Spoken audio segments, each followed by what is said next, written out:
Often people think of violence as just physical acts, but when we're using this term, we're using it very broadly to include all forms of hurt and harm. So for example, sexual violence, psychological or emotional violence, forms of violence that affect, withholding property or excluding people from groups. And this violence could take place face-to-face, or it could take place on social media. Once we understand that violence can take many forms, we're then ready to switch on our lens around the gendered nature of violence in schools.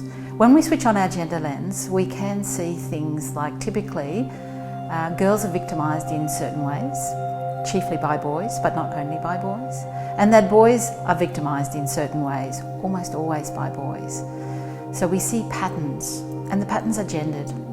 We also have what we might call forms of gender policing, where boys govern boys' behaviours, sometimes producing quite toxic masculinities, sometimes engaging in homophobic forms of violence, and demonising women and girls in the process by accusing boys of being too feminine.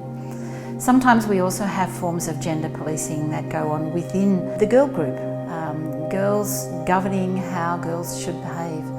And in worlds where there's a lot of pressure to gain your status by mirroring a stereotype, we can see very negative outcomes for both boys and girls by these kinds of gender pressures that play out in schools.